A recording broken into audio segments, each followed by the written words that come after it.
Step away Officer, from the machine. ATM malfunction. I was just trying to get my card back. We got a report of someone trying to force the slot. That your card? Yes, sir. My name is Ellen Booker. I used this bank for 30 years. It froze after I entered my PIN. You were jiggling it pretty hard. Because it ate my card. I'm not stealing from anyone. If you think this arrest is about to become the most catastrophic mistake this police department has ever made, smash that like button and subscribe.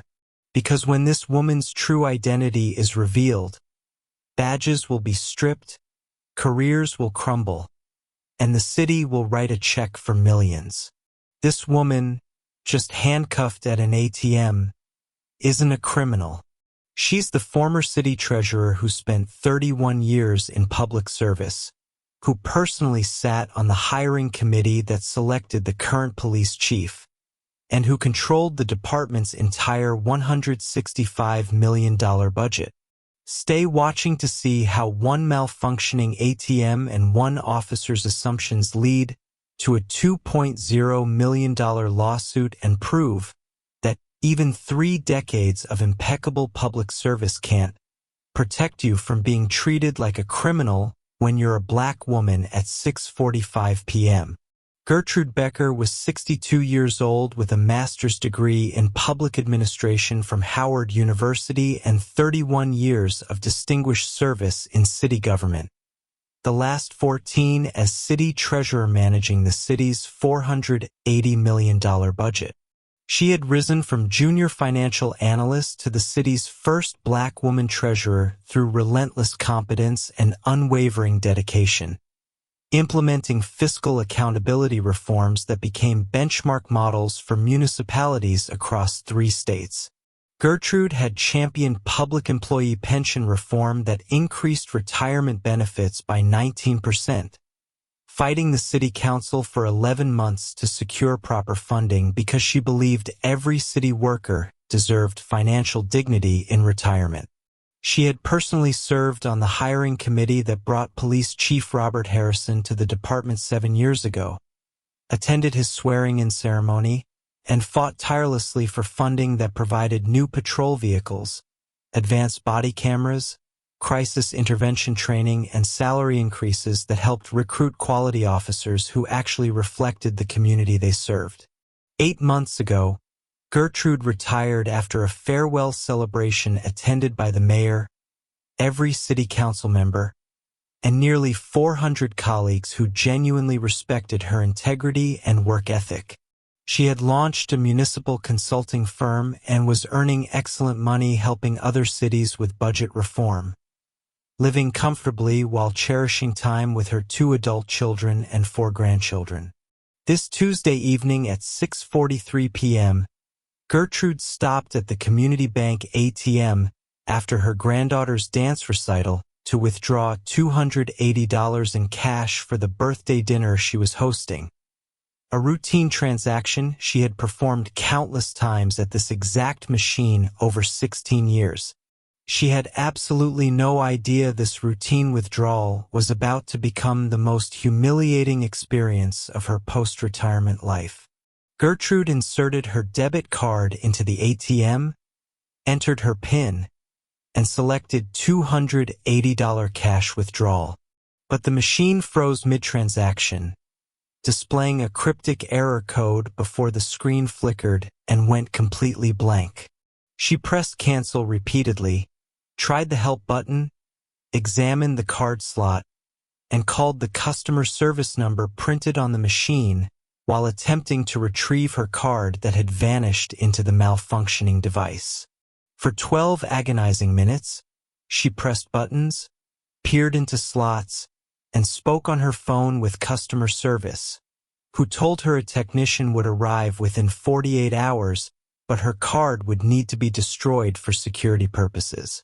What Gertrude didn't know was that inside the bank, 26-year-old security guard Marcus Jenkins, on the job only 4 weeks, was watching her on security cameras and interpreting her frustrated attempts to resolve the malfunction as suspicious tampering with bank equipment. Marcus had received minimal training, basically a 3-hour orientation and a series of outdated training videos, and vaguely remembered one video about ATM fraud involving criminals who manipulated machines to capture card data or exploit software vulnerabilities for cash theft. The woman on his monitor was pressing buttons repeatedly, inserting objects into slots, examining the machine up close, speaking on her phone while touching the equipment. All the supposed red flags from that vague training video he half remembered.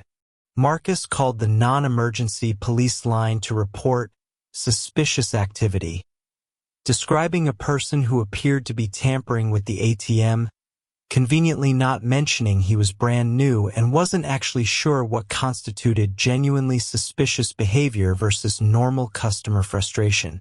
The dispatcher assigned the call as potential property crime, possible ATM tampering. Officer Kevin S. Richards, 31 years old with 7 years on the force, 3 blocks away finishing a traffic stop, acknowledged the call and headed to the scene. Richards arrived at 6:58 p.m., parked with headlights illuminating the ATM vestibule, and saw a well-dressed black woman in her early 60s holding a phone and leather purse, looking frustrated.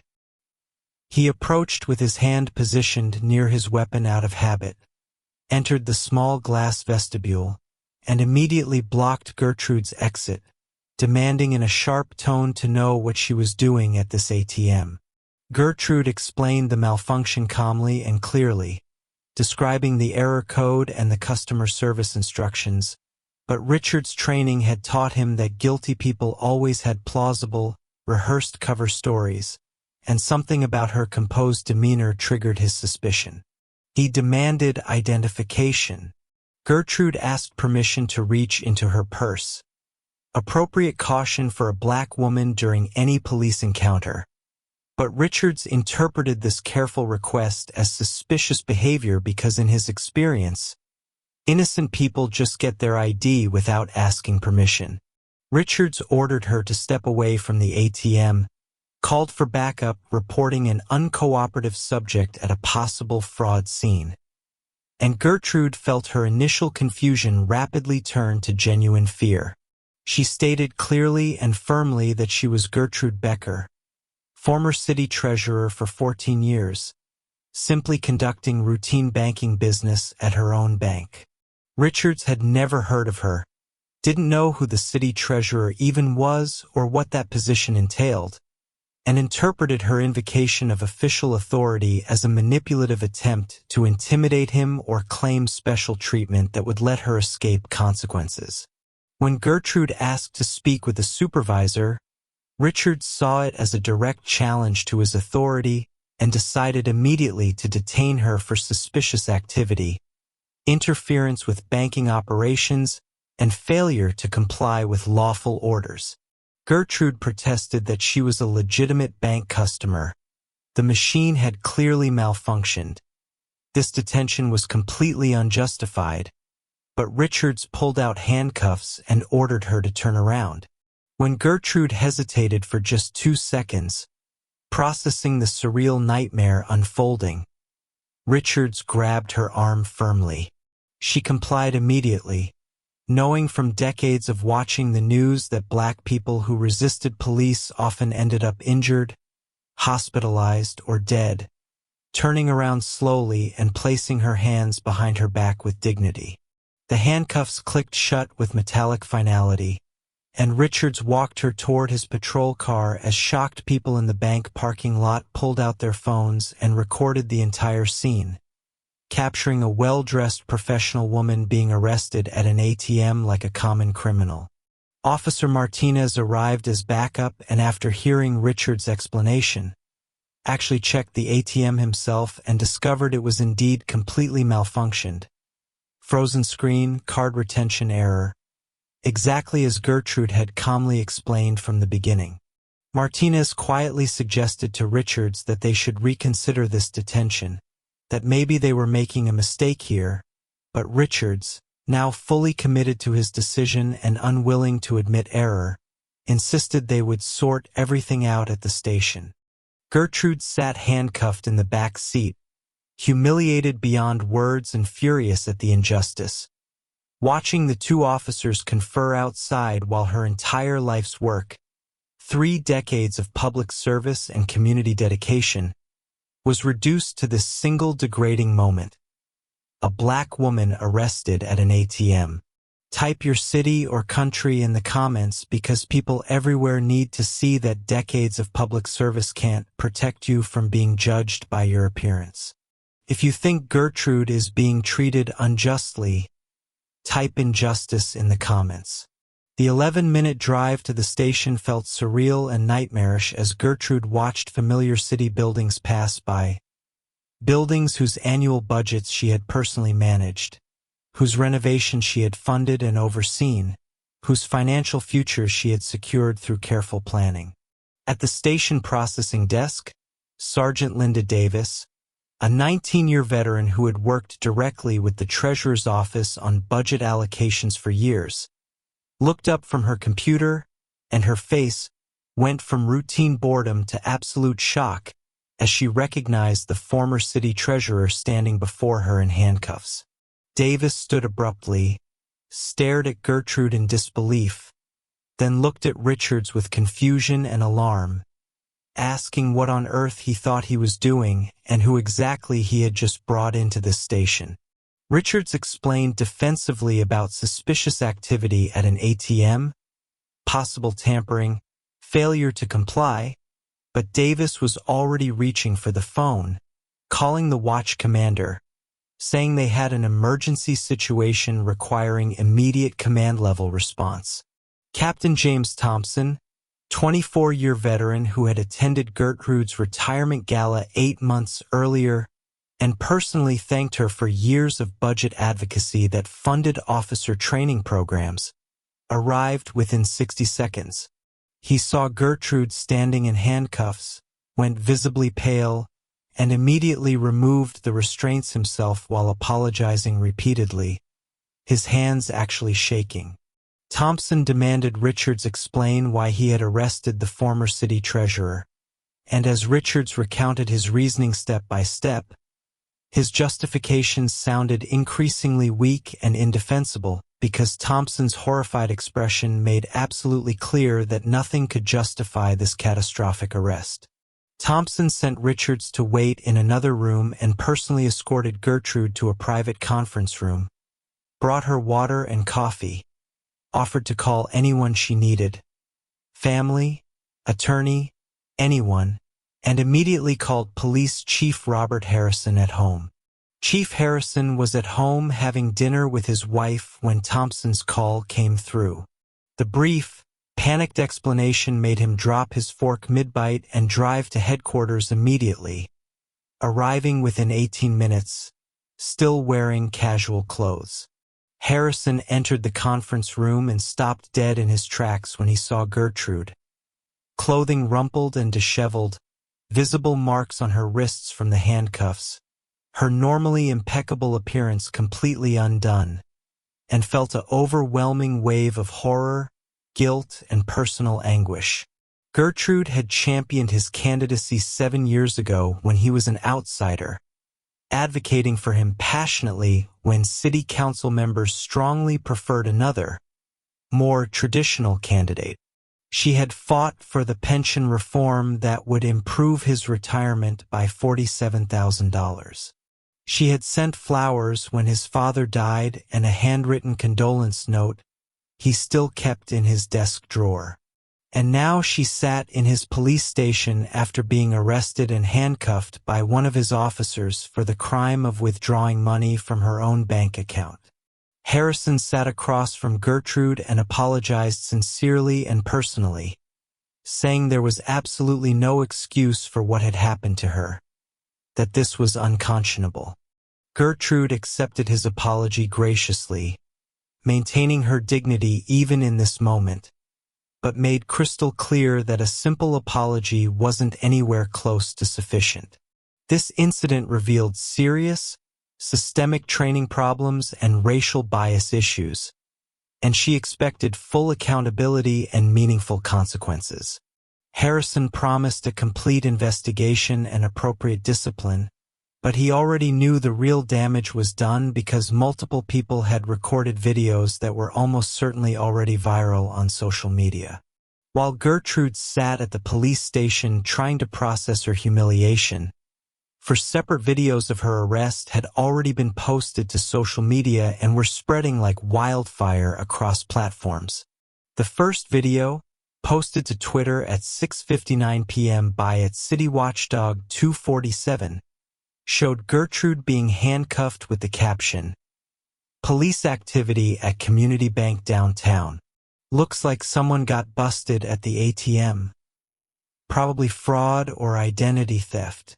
The second video, uploaded to Facebook at 7:02 p.m., showed Gertrude's face more clearly as she was walking to the patrol car and simply asked, "Does anyone know what this is about?" She looks terrified. The third and most damaging video, posted to Instagram at 7:04 p.m. with crystal clear footage of the entire arrest sequence, included the caption, "Banking while black eye guess crying face #justice for Gertrude #police accountability #racial profiling." The fourth video, uploaded to TikTok at 7:06 p.m., had already been viewed 50,000 times with the text overlay, "Former city treasurer arrested at her own bank, broken heart. This is America." Within 20 minutes, all 4 videos were screen recorded and re-uploaded to YouTube, Reddit, Twitter threads, Facebook community groups, and activist networks. Each version adding new commentary, outrage, and demands for justice. Gertrude Becker's story didn't begin at that ATM. It began 3 decades earlier when a 31-year-old single mother with a master's degree from Howard University walked into City Hall as a junior financial analyst, determined to prove herself in a world that rarely made room for black women in positions of fiscal authority. For 31 years, she built a reputation that was absolutely unimpeachable. She rose through the ranks methodically, transforming from analyst to senior budget officer to assistant treasurer, and finally to city treasurer, the first black woman to hold that position in the city's 147-year history. She managed a $480 million municipal budget with precision that bordered on artistry, implementing transparency reforms that other cities studied and replicated. When Gertrude presented budget proposals, even her harshest critics on the city council listened because her numbers were always flawless, her projections consistently accurate, her fiscal judgment beyond reproach. She championed causes that made her unpopular with political operatives who wanted easy money. She fought an 11-month battle for pension reform that increased retirement benefits for every city employee by 19%. Enduring countless heated council meetings and backroom political pressure because she believed public servants deserved dignity in retirement. She secured funding for programs that actually served communities, new patrol vehicles, state-of-the-art body cameras, crisis intervention training for officers, and salary increases that helped recruit quality candidates who reflected the diversity of the neighborhoods they patrolled. 7 years ago, when the police chief position opened, Gertrude served on the hiring committee that selected Robert Harrison, an outsider candidate with progressive ideas about community policing. She advocated passionately for him when council members wanted someone more traditional, someone who wouldn't rock the boat. She attended his swearing-in ceremony, sent flowers when his father died, and fought to fund every reform initiative he proposed. That same man would soon learn his department had arrested her like a common criminal. Gertrude pulled into the community bank parking lot at 6:41 p.m., still smiling from her granddaughter's dance recital. She needed $280 cash for the birthday dinner she was hosting at her favorite Italian restaurant. A simple transaction she'd performed at this exact ATM hundreds of times over 16 years. She inserted her debit card, entered her PIN with practiced efficiency, and selected Withdrawal, $280. The screen displayed Processing for what seemed longer than usual. Then something went wrong. The machine made a grinding sound she'd never heard before. The screen flickered twice, displayed an error code, ERR5X 2749. That meant absolutely nothing to her, then went completely blank. Black screen. No response. Her card had vanished into the machine. Gertrude pressed cancel. Nothing happened. She pressed it again, harder, as if force would somehow revive the frozen system. She tried every button on the keypad, correction, enter, help. Each press met with the same dead silence. The screen remained black, mocking her growing frustration. She peered into the card slot, hoping to see some edge of her debit card she could somehow extract. Nothing visible.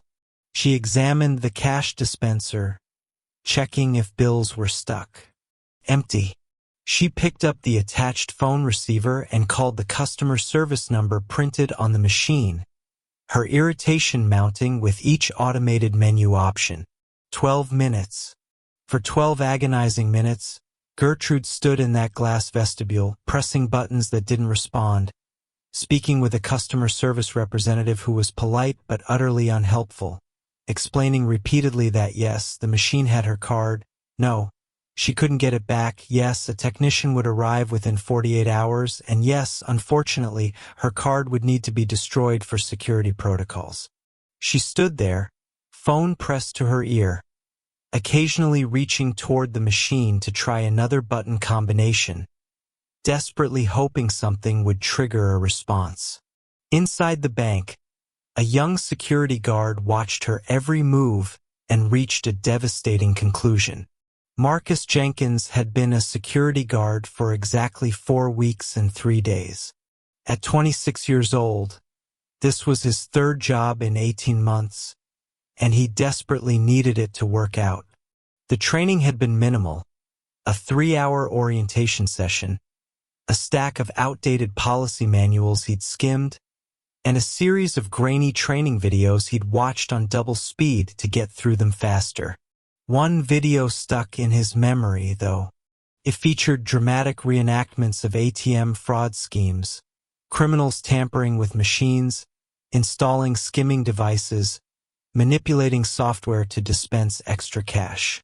The narrator had warned about suspicious behavior patterns, repeated button pressing, close examination of card slots, lingering at machines for extended periods, using phones to coordinate with accomplices. Marcus watched his security monitor as the woman at the ATM exhibited every single red flag from that training video. She was pressing buttons repeatedly. She kept peering into the card slot like she was trying to install something. She'd been at that machine for over 10 minutes now, and she was on her phone, probably getting instructions from someone or arranging a pickup for stolen cash. His supervisor had made it clear during orientation. We need guards who are observant, who catch things before they become problems. The bank's been hit before. Don't let it happen on your watch. Marcus felt pressure building in his chest. This was his chance to prove he was vigilant, that he took his job seriously. He couldn't just ignore obvious criminal activity happening right in front of him on camera. He didn't consider that malfunctioning ATMs were common. He didn't think about how frustrated customers naturally behaved when machines ate their cards. He didn't notice the woman's expensive purse, professional clothing, or the fact that she was calmly speaking to customer service rather than frantically fleeing. He saw what his minimal training and unconscious assumptions had primed him to see: a suspicious black woman tampering with bank property. Marcus picked up the phone and called the police non-emergency line, his voice steady with misplaced confidence. Officer Kevin S. Richards received the dispatch at 6:54 p.m. Possible ATM tampering, Community Bank, 1847, Market Street. Caller reports suspicious activity. He was 3 blocks away, just finishing a traffic stop, and acknowledged the call with professional efficiency. Richards had 7 years on the force and considered himself a competent officer who trusted his instincts. His training emphasized that criminals often appeared calm and cooperative, that guilty people rehearsed plausible explanations, that hesitation indicated deception. He arrived at 6:58 p.m., parking with headlights illuminating the glass ATM vestibule. He saw a well-dressed black woman in her 60s holding a phone and leather purse, looking frustrated. His hand moved near his weapon automatically, standard positioning for unknown situations, as he approached. Richards entered the vestibule and immediately positioned himself blocking the exit. "Ma'am, what are you doing at this ATM?" His tone was sharp, authoritative, designed to establish control. Gertrude turned, startled but composed. "Officer, thank goodness. This machine malfunctioned and retained my debit card. I've been on the phone with customer service I need to see identification." Richards cut her off mid-sentence. In his experience, guilty people talk too much, offered too many details, tried to control the narrative with elaborate stories. "Of course," Gertrude said carefully. "My ID is in my purse. May I reach for it?" That request triggered alarm bells in Richard's mind. Why was she asking permission? Innocent people just retrieved their ID without these careful negotiations. This felt like someone who'd had police encounters before, who knew how to appear cooperative while hiding something. "Step away from the ATM," Richards ordered, his suspicion hardening into certainty. Something wasn't right here. The calm demeanor, the polished explanation, the careful request. It all felt rehearsed, like she'd prepared for exactly this scenario. Gertrude's confusion turned to fear as she watched Richards reach for his radio, calling for backup and reporting an uncooperative subject. She had absolutely no idea her nightmare was only beginning. Gertrude stated her name clearly, firmly, with the authority of someone accustomed to being heard. "Officer, I am Gertrude Becker, former city treasurer for 14 years. I am simply conducting banking business at my own bank. This is a misunderstanding." Richards had never heard that name before. He didn't know who the city treasurer was or what that position meant. What he heard was a woman trying to intimidate him with titles, attempting to claim special treatment that would let her escape consequences. "Ma'am, I'm going to need you to turn around and place your hands behind your back. This is completely unjustified. I want to speak with your supervisor." That did it. Richards interpreted the request as a direct challenge to his authority. He pulled out his handcuffs. "Turn around now." Gertrude hesitated for 2 seconds, her mind struggling to process the surreal nightmare unfolding. Richards grabbed her arm. She complied immediately, knowing that resistance could mean injury or death, turning slowly and placing her hands behind her back with as much dignity as she could summon. The handcuffs clicked shut with metallic finality. Richards walked her toward his patrol car as evening bank customers stopped and stared. Several people pulled out phones, recording the scene, a well-dressed professional woman being arrested at an ATM like a common criminal. Gertrude kept her head up, refusing to look down in shame, even as humiliation burned through her chest. The 11-minute drive to the station felt endless and surreal. Gertrude sat in the back seat, hands cuffed behind her. watching familiar buildings pass by through the patrol car window. There was City Hall, where her nameplate had hung outside the treasurer's office for 14 years.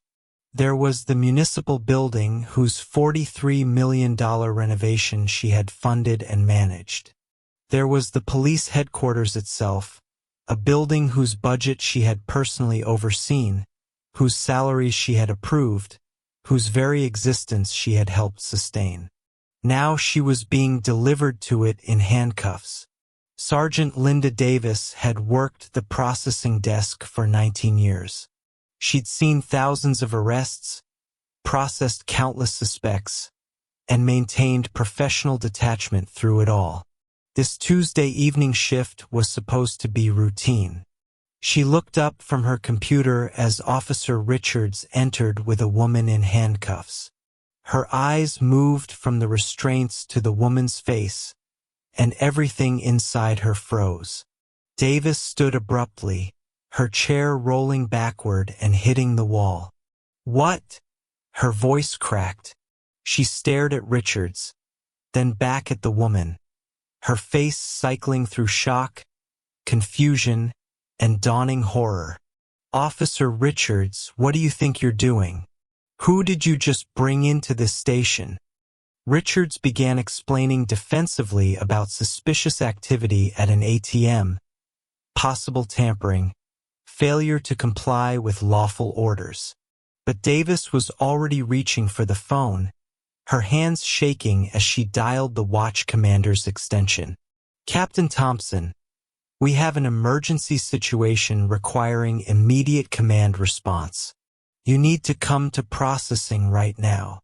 Captain James Thompson arrived within 60 seconds, still holding the incident report he'd been reviewing. He saw Gertrude standing in handcuffs and went visibly pale, all color draining from his face as recognition hit him like a physical blow. He'd attended her retirement gala 8 months ago. He'd given a speech thanking her for years of budget advocacy that funded officer training programs, community policing initiatives, and equipment upgrades. He'd shaken her hand and told her she'd made a real difference.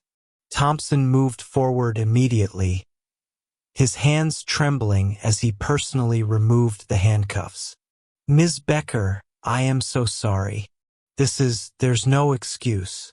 He turned to Richards, his voice tight with barely controlled fury.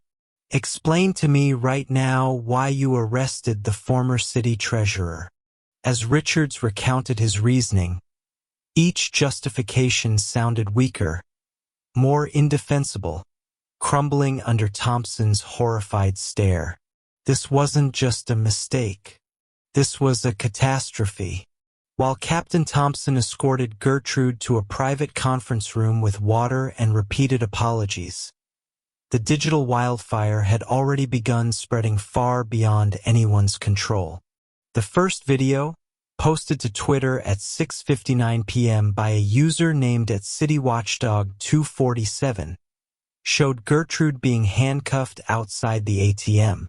Within 8 minutes, it had 1,200 retweets. Within 30 minutes, 15,000. The caption read, "Police activity at community bank downtown. Probably fraud or identity theft." But the replies told a different story.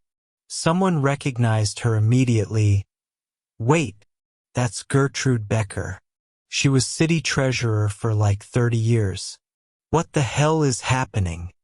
The second video, uploaded to Instagram at 7:04 p.m., had crystal clear footage of Gertrude's face as Richards walked her to the patrol car.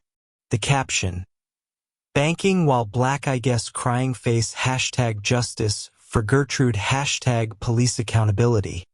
It went viral within 20 minutes, accumulating 50,000 views, then 100,000, then 300,000. A TikTok video posted at 7:06 p.m. already had 2 million views by 8:15 p.m. With the text overlay, "Former city treasurer arrested at her own bank, broken heart. This is America." The comments section exploded with outrage. She literally hired the police chief and they arrested her? 31 years of public service, and this is how they treat her. I'm sick. By 8:30 p.m., all 4 original videos had been screen recorded and re-uploaded to YouTube, Reddit, Facebook groups, and activist networks. Each version added new context, new outrage, new demands for accountability. Local news stations picked up the story. National civil rights organizations began sharing it. The mayor's office received 427 phone calls between 7:30 and 9 p.m., every single one demanding answers. Consequences, justice. Police Chief Robert Harrison sat in his office, watching his phone explode with notifications, knowing that the woman who had championed his hiring 7 years ago was sitting downstairs because one of his officers had destroyed everything. By 10:30 p.m., the police department's media room was packed with reporters, cameras, and citizens who had shown up demanding answers. The hastily organized press conference was supposed to be damage control. It became something else entirely. Police Chief Harrison stood at the podium first, his statement carefully crafted by the city's legal team. Tonight, a regrettable incident occurred involving a former city official. We have launched a full internal investigation and, let me speak. Gertrude's voice cut through his prepared remarks. She stepped to the microphone, and the room went silent. She wore the same clothes from the arrest deliberately. Her wrists still showed faint marks from the handcuffs. She wanted everyone to see exactly what had been done to her. My name is Gertrude Becker. I served the city for 31 years with honor and integrity. Tonight, I was arrested at my own bank for the crime of being a black woman experiencing a machine malfunction. Her voice was steady, controlled, powerful. I was handcuffed, transported like a criminal, and humiliated in front of my community. And I want to be absolutely clear, this is not about one officer's mistake. This is about systemic problems that allow officers to see black people as inherently suspicious, inherently criminal, regardless of our credentials, our service, our dignity. She paused, letting her words settle over the packed room. I have received apologies tonight. I appreciate them, but apologies are not sufficient. This incident reveals failures in training, failures in judgment, and failures in accountability. I am announcing tonight that I will pursue federal civil rights litigation against this department and this city. Not for revenge, but for reform. Because if this can happen to me, someone who controlled their budget, who hired their chief, who dedicated 3 decades to public service, then it can happen to anyone. The room erupted with questions, but Gertrude had said everything she needed to say.